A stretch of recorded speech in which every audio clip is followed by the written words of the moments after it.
Welcome to another episode of the Canna-Coin Podcast with Q.Nicole. And today we are having a conversations about why moms need their cannabis. So we are going to dive deep. We know this is a touchy topic. You know, we start talking about moms and cannabis, everybody want to call Child Protective Services. So we're going to tell y'all why y'all all need to relax, right? But before we jump into that, I want to start us off with the hot topic the way that I always do. And this hot topic is actually inspired by our show because I was at an event in Charleston, South Carolina, and we were at a pop-up event where we were providing samples of our product, and we typically sample our gummies. WH Farms, guys, for those of you who haven't been following the show, I'm the CEO and founder of WH Farms Co., and we are a vertically integrated botanical manufacturing company. We actually grow industrial hemp on our USDA licensed farm, and we manufacture phenomenal products, including a THC-free gummy, because we believe that people should really experience the therapeutic benefits of the plant. So we sample this gummy often because it is without THC. And we had someone come to the booth. It was a mom. She had a cute little 6-year-old boy. She was with her husband. She was like, "Can I have one of those gummies really quickly?" I was like, "Yeah, you can take it. You know, no big deal." And she was like, "This is what I give my son to relax him." I said, "Really?" She was like, "Yeah." She was like, "Come here, come here." She was like, "What is this?" And he said, "Oh, these are my behavioral gummies." I was like, "Stop playing." And she said that she would give him a half a gummy before school so that he would be able to focus and kind of maintain stillness or more calm in class, and another half a gummy when he would come home from school in preparation for any sort of after school homework or whatever was necessary. I mean, at the age of 6, I hope they're not giving him that much homework. But what I will say is I appreciate how mothers are opening up their minds to other opportunities to offer plant-based solutions to their children for what schools prescribe as behavioral challenges that they typically want to be accompanied by prescriptions. And I think that that's been the biggest motivation of our company, is to see this plant-based alternative to prescriptions, plants over pills. And so that's what we're going to talk about today. Mm-hmm. I am here with the holistic lawyer mommy, Miss Lerae Funderburg. How are you? I am wonderful. Look, blessed and highly favored. Yes, blessed and highly favored. She just came back off of a revolutionary retreat that was just so amazing. Definitely. I mean, I can't even imagine. The images were like, so I can only imagine being there was like a big lift. So you're a mommy that's into self-care. Oh, absolutely. So introduce yourself and tell everyone about you. Yes, so Lerae Funderburg. I am a business and entertainment attorney and also a holistic wellness practitioner. I just got board certified as a national health and wellness coach, so that was very exciting for me. Congratulations. Give thanks. Yes, I'm licensed to practice law in California and here in Georgia, working on D.C. right now. And yeah, the holistic journey was a part of like my own personal journey, part of after becoming a mother, for one, and running my own law firm and a couple of other businesses. It was one of those things where I was always spreading myself thin. Like everything kind of looked good from the outside, right? It was like, oh, my kids are great. You know, I make good money. You know, everything looks good. But there was like something that I was feeling that there was still like some void. Like it was just something was off, you know? And so I started just kind of seeking, like, well, what is this thing, you know, that I'm missing? And so self-care became a huge part of, like, what I felt like I needed to do, because I was always doing so much for so many other people and serving other people all of the time. And it's like, it's so easy, especially as a mother and an attorney, right? Is everybody else's needs are first. You're always doing things for other people and you don't really prioritize yourself. And thinking for other people. Thinking for other people, that part.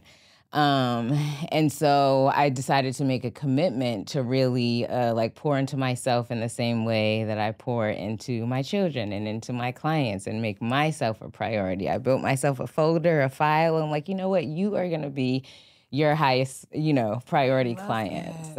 So you actually created a file. Mm-hmm. So like the way that you create project files for your law clients. Yes. You made yourself the highest priority client that you had. Absolutely. It was like the only way I could like conceptualize and really like fit myself into it. You know what I mean? It was like, you know what? You do all of this for your clients. Like, Go ahead and write your name Onboard on a folder. yourself. Exactly. I love that. Yes. I'm going to onboard myself. I'm going to do that. Like tonight, I'm onboarding myself because, you know, one of the things that I think when we think about being a multi-hyphenate, which I can appreciate that you are as an attorney, you have other holistic practitioner, you are licensed health and wellness coach. So you have all of these various, you know, spaces where you occupy and take up space and roles. But then sometimes we can forget that the main role is the role that we play for ourselves, like our, you know, relationship with self. So tell me how you delved into cannabis as a form of self-care. So interestingly enough, I was somebody who engaged in cannabis like before I really understood the like self-care aspect of it, right? You know, I probably started in high school or college and was just like, that's what, you know, the cool kids do or whatever. But it wasn't until a few years ago that I started to become a lot more intentional about it because I understood what the effects of it had on me. And it was like, oh, this is what I need to do when I'm in a certain headspace or when like I am feeling a little bit more stressed out or like when my life is a little more chaotic. And so it wasn't a thing where like now I would do it because I'm like out with some friends and, you know, it's like, no, this is something that I do for myself as a like part of one of my self-care regimens, you know? So it's like, okay, no, we're going to create some time. We're going to create some space. We're going to go into it, you know, set an intention and really sit down and think about what it is that I want to get out of the experience and then engage. Yes. I love that. So when you started to engage, I mean, obviously, because you had a relationship with cannabis before using it as a tool for self-care, how did you feel as a mom when you started to leverage or use the plant as a tool for self-care as a mom? Did you have any guilt or did you have like any sort of like social stigma or pressures that you had to think about? Not really. Only because I think I've always kind of been like a rebel, like very much like, I don't really care what anybody else thinks about what it is that I have going on. That. And people would say stuff, you know, kind of like in a joking way, but, you know, always, you know, it comes right. Exactly. So it's like, oh, ha, ha, ha, you know, whatever. But, it never really bothered me, honestly. I was always very out and open about what it was, like what my practice is. Even as an attorney, you know, people used to be like, I can't believe you're posting about, you know, weed or marijuana. And I'm like, this is a part of my lifestyle, you know? So I'm very much like, you know, what you see is what you get. And so there was never any shame or guilt for me. I love that because I think that so often moms are criticized for saying that they have self-care needs. I think that society almost requires that moms continue to go, be, do.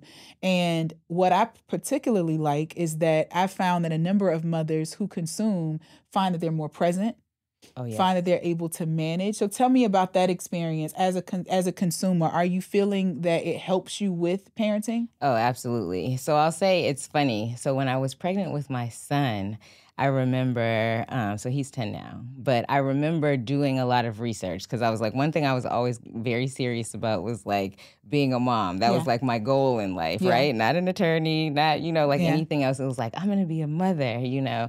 And so when I finally got the opportunity, it was like, you know, I'm studying all the books, doing all the things, and I need to know everything about everything. And so that was something that came up for me. Like, am I going to be doing a disservice to my children by still engaging in this? And so I was doing a lot of research, like reading up things. And of course, all the stuff was negative, you know, and it's like very much too like, oh, you know, they're taking your blood all the time when you go to the hospital, so you better not, you know, let it come back. And I'm like, okay, because I was very much like, I'm still going to do this while I'm pregnant and, you know, see. But the funny thing is whenever I would get these horrible headaches when I was pregnant with him. So I actually ended up stopping because I realized it was like, I'm like, maybe it's just a fluke, you know, but it was like every time like clockwork. And I'm like, man, I just have these debilitating headaches after I do it. And so I didn't with him. When I was pregnant with him. But of course, once he came, you know, it was like, okay, we're back at it. Look, the headaches are gone. Back on the scene. Absolutely. And so, I stayed home with him for the first almost 3 years of his life. And that was something that was very much like what I would do before we would like engage in any playful activities, before I went to like teach him anything. And it definitely helped me to be more present. Like I noticed the difference between when I didn't do it versus when I did. Like I was a lot more engaged. I was a lot more present. We could go at it for, longer periods of times. And I really enjoyed the experience a lot more and got a lot out of it, when I was actually, engaging in the plan. I 100%. Now, obviously, I come from the Bible Belt. My mother smoked nothing, but I 100% wished, well, she smoked Virginia Slims for a while, but then she stopped. But I do wish that she had tried cannabis, because I agree. I remember just having, feeling her stress as a child. Like I remember feeling her stress, and I love my mom is my bestie. And so I understand and I empathize with how strong moms have to be, especially, facing whatever they may be facing for their children. And I just love how you've identified that this is a space where you are able to go to reset so that you can bring your best and bring more presence to their lives. And I oftentimes compare it to, a woman choosing alcohol versus cannabis. When you think about alcoholism and how that really destroys families, when you look at cannabis as a consumption option, especially because it is an herb, it is a plant, I think that it has a great benefits, from a psychological perspective from Absolutely. that. I love that. Yes. So tell me about because people watching this, right? I know we have some closeted consumers. I know some of you guys are out there, you're watching this and you're like, nobody knows, but when everybody leaves, I open up the window and I take a couple of pulls and I pull it back real fast. I already know. How did you manage this conversation with your co-parent? So he was very aware of the fact that, I engage all the time. He definitely hated it for sure, but it was like a part of who I was. So it was like, this is what you get, you know, love me or hate me, but like, this is what it is. We did have a few conversations about like what that looks like around the children. And I was also very adamant about not hiding it, because I felt like if you hid it, then that would make them think that it was something that was bad or negative, right? And so it's like, I don't want them growing up thinking like, oh, mommy's doing something she shouldn't be doing, you know what I mean? And so, like just really normalize it. And honestly, I remember when I was younger, I had an uncle who had a daughter, and he was very like into cannabis and all the things. And I remember thinking that like, oh, he just does this around the kids. I mean, and he would have lots and lots of it like around everywhere. But I noticed how she was just totally unfazed by it. You know what I mean? And I'm like, so these aren't going to be the kids that are going to go to school like, oh, mommy's going into the room and, when she comes out, it smells funny, because they're like, oh, this is just a very regular, normal occurrence. And so he finally understood that. And so we were able to come to some common ground. That's good. I wasn't stopping. I came into my marriage, and we are definitely, as we become parents, we'll go into that same conversation, because, to know me is to love me and to take all of me. Absolutely. And all of me comes with lots of cannabis. Like we joked on an episode, and I was like, how did you feel when you realized that you had like married Bob Marley's sister? Because it's like wake and bake, like I gotta have it throughout the day, because as our brains, it moves very fast, and I just need a space, right, of my own. So I absolutely love that you found that self-care journey. Tell me about like, what would you recommend to parents, to moms especially, as they are maybe closeted, or those who are kind of curious and want to maybe be less abrasive with their children. We are finding in today's society, which I can appreciate this, a lot of my girlfriends who are moms, especially moms of smaller children, they are finding themselves dealing with the anxiety of the school calling and saying, hey, we're noticing these things about your child, and we want, and all of these things. Like, it's a lot. I feel that these conversations are happening a lot more today than they did 20 years ago. So much is being diagnosed, recognized, and there's so many pressures to motherhood. So what advice would you give? That's a good question. So I would say, honestly, I feel like we as parents, like we know our children better than anybody. Yeah. And so while, when you're dealing with people at the school or, recreational activities or any of those things, like they are very well-meaning but they don't know your children the way that you know your children. Yeah. And so, and a lot of times they're measuring them based on, like other standards that don't necessarily apply to, your kids specifically, like your child is an individual. And so just really stay very firm and grounded in that fact that you know what's best for your child. Yeah. And even though these other people may have other things to say, they are not your child's mother. They're not the parent. They're not the parent. And so definitely just stay firm in your convictions about what it is that you feel is best at the end of the day. And then to the parent, to the mom that's like, I'm overwhelmed by motherhood. Some days I hate it. I respect the responsibility, but some days I don't enjoy it.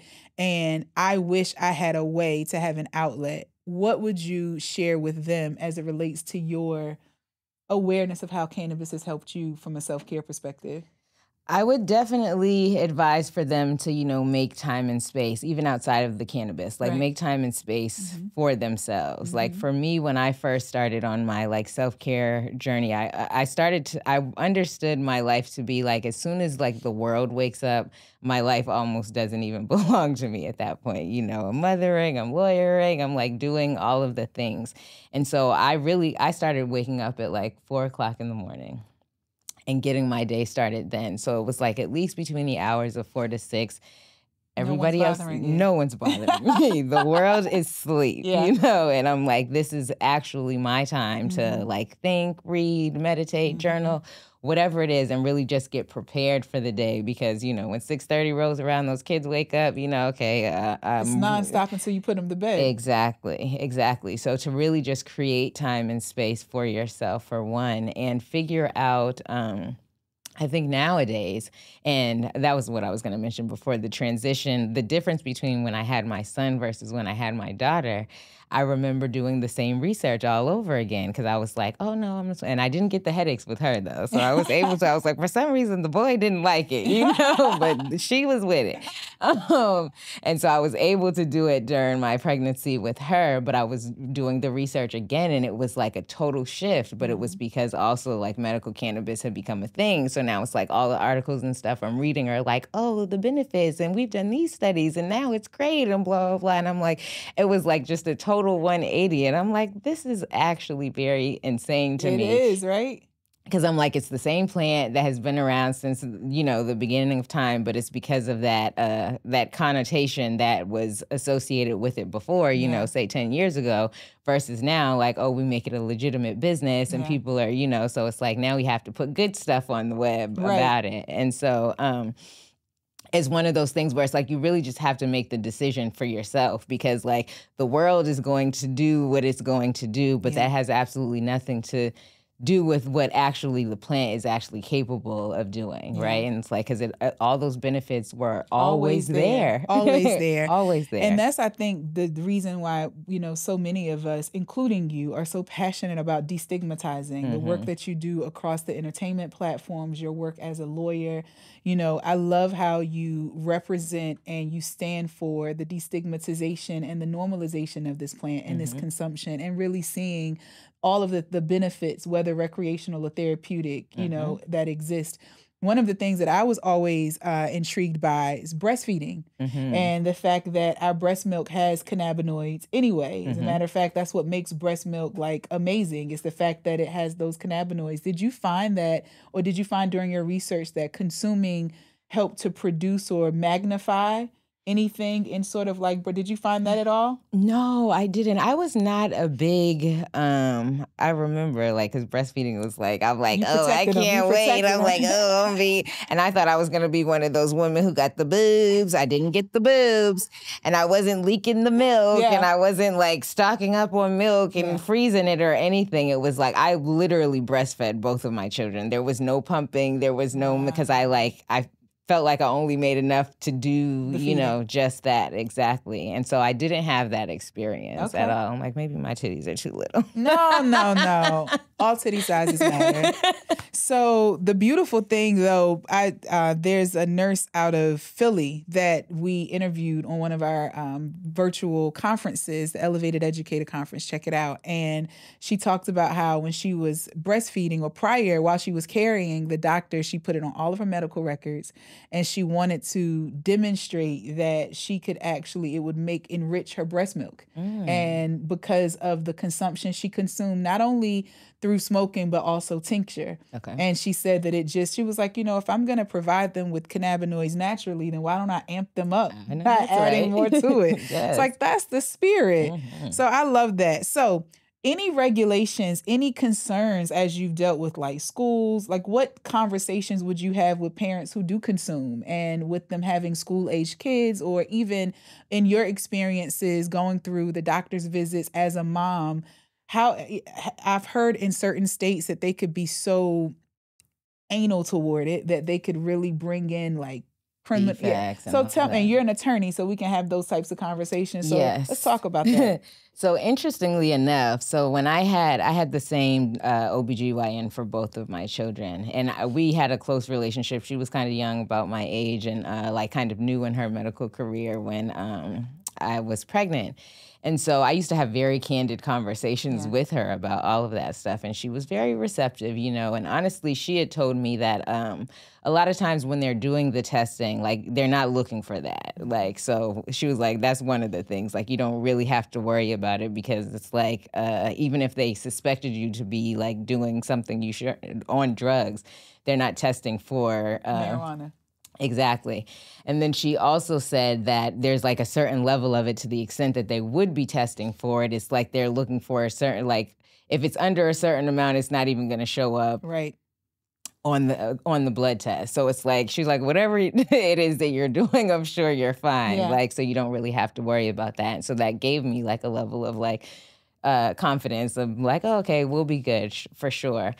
I actually homeschooled my children up until very recently. So this is their first year back in school. So now I am like, I'm like, I don't know how long it's going to last though. Cause it is different. Like they love it for sure. Like having that social aspect, being around other little kids and things like that. But, a lot of the reasons that I wanted to be a homeschool mom are like revealing themselves now that they are in school. So I'm just like, yeah, these were the things that I didn't want. And some of it is that like, kind of like having somebody else in your business, and it's just like I said, I know most of the time they are well-meaning, but it's like, you just have them for these hours. Make sure you educate them and do that part. Like I can handle everything else unless I'm asking you about something specifically. And so one of the advice I guess I would give parents is to know that like ultimately these are still, like I was saying before, your children, and you are the one who are in control. And a lot of times I think schools and even other institutions make us feel like we don't have that control or that power over our children. I'm like, but if there's anything in this world that I can say is mine, it is those children, like for sure. So like, don't let people scare you, punk you, and I think a lot of that level, I guess, of confidence comes from me because I'm like, oh, I'm an attorney. So, like, I'm like, it's very much in my nature to push back and like, argue against the status quo and like, be very firm about what it is that I believe. But definitely, ultimately, that's the stance I feel like everyone as mothers should take at the end of the day. I love that you said that, because I think that sometimes people can have a lack of confidence because they don't have the capacity to articulate themselves as consumers. And I want to specifically speak to anyone who loves cannabis and you may feel intimidated by systems, by medical systems, etc. Research and develop your argument to advocate for your wellness. I remember when I started consuming cannabis medicinally, it was after I was prescribed medication from a doctor. I chose cannabis as my medicine, and I made it clear in all of my doctor's records, et cetera, that it was working. I started tracking and documenting the ways in which it worked, because when you are in the process of pioneering, destigmatizing, and normalizing, data backs anything, right? And so I love what you said about understanding that they're your children. It's the environment that you've created for them. You know what's best. And if you find that you aren't as savvy in that language, etc., get your research, get your argument together, keep it in the back of your mind so you have that quick one-liner to let people know, like, I'm clear. You may not be clear, but I'm clear. Absolutely. So I love that. Do you share, like, would you be open to sharing like CBD gummies or things that have no THC with your children? I would. You know, it's funny. I never thought about it, but I think like nothing has come up in their lives or, you know, our interaction that made me feel like maybe they actually need it yet. But I'm definitely wouldn't be opposed to it at all. Like, because people ask me sometimes too, like, oh, what if your kids, when they get older, they want to, you know, smoke weed? And I'm like, pass it. Yeah. I'm like, why would I? How could I say no when this is something that I do? Like that, and it makes no sense to me when other parents are that way. I'm like, you did it. Like, why would you tell your children? And I think that's what causes kids to lose respect. Yeah. Like, let's just keep it 100. Exactly. If you did it, you did it. If you don't do it anymore, it's okay. But let's be honest. Like, don't vilify me for something that you also did. Right. Yeah, I agree with that. Absolutely. And it's because society is what makes it bad. Like there's nothing bad about it at all. And that's why, like, now that it's turning and shifting and the narrative is different, it's like, oh, okay, now it's more acceptable. Like it always was. Exactly. So final words. What would you tell your children? Give us 10 years future. They come to you like, Mom, you know, I wanted to tell you this, but I didn't know how you would take it. I've decided to consume cannabis. What would be your response? My response would be 15 years. Yeah. I mean, I would definitely tell them, like, I'm not sure if you remember, you know, like, but I would definitely was about that life for sure. And I probably still will be when they are at that time. So it's like, okay, pass it. Like you said, let's do it together. Like, and then definitely explain to them about like the benefits of it, you know, like, because a lot of times, like I was saying, when I started it, it was just like, you know, a cool kid thing to do, but not really understanding what it was that I was doing and how it was like helping me in life. And I'm like, quick story, because I remember people in college used to say it to me all the time, because they would be like, oh my gosh, she's always smoking. But they're like, she literally like smokes and sits down, opens her textbook, and like she's just going to work. Class, exactly. They're like, she's like the smartest person I know, you know. And I'm like, yeah, you might want to smoke you some weed. How do you get all this brain power? Right, exactly. And I'm not stressing like how everybody else is. Like in law school, it was always like insane. Everybody's always so stressed. I'm like, I'm token right before I go to take an exam, you know, because I'm like, I'm focused. Like, I love it. My nephew's first time consuming, I'll never forget when I tested him. I was like, you know, he kept denying it. I was like, why are you lying? He was like, I said, go take this drug test.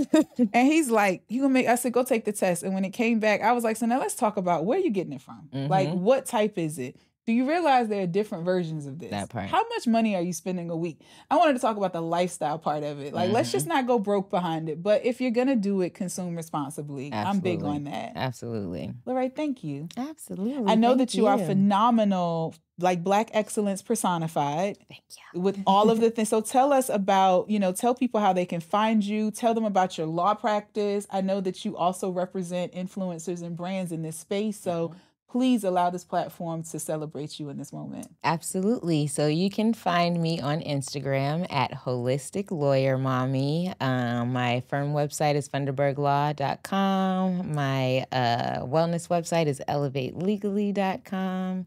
And And what type of, like, what's your discipline in law? So I do business and entertainment. So trademarks, copyrights, contracts, entity formation. They can sue people through you? No, I do not go to court. Okay. That is my rule. I'm like, listen, most of the time we never have to go to court, though, because we can handle it, you know, settle some things. But if somebody's adamant about, you know, going rogue, I'm like, I'm referring you out. Well, we are excited to have you. WH Farms has some gifts for you, so you'll definitely get those. And I just want to thank you again for joining our podcast today. Absolutely. Thank you for having me. Not a problem. So, guys, this is another episode of the Canna-Coin Podcast with Q.Nicole. If you enjoyed this episode, if you know a mom, an auntie, a grandmother, because grandmothers be stressed these days, send this episode to them. Share, like, comment. We're going to make sure that we put Lerae's information information in the bio and the link so that you can see it. And you can follow me on Instagram, Q.Nicole McNair. You can follow WH Farms Co. if you're interested in launching or expanding your own CBD product line through our white labeling service at WH Farms Co. And we'll see you next time.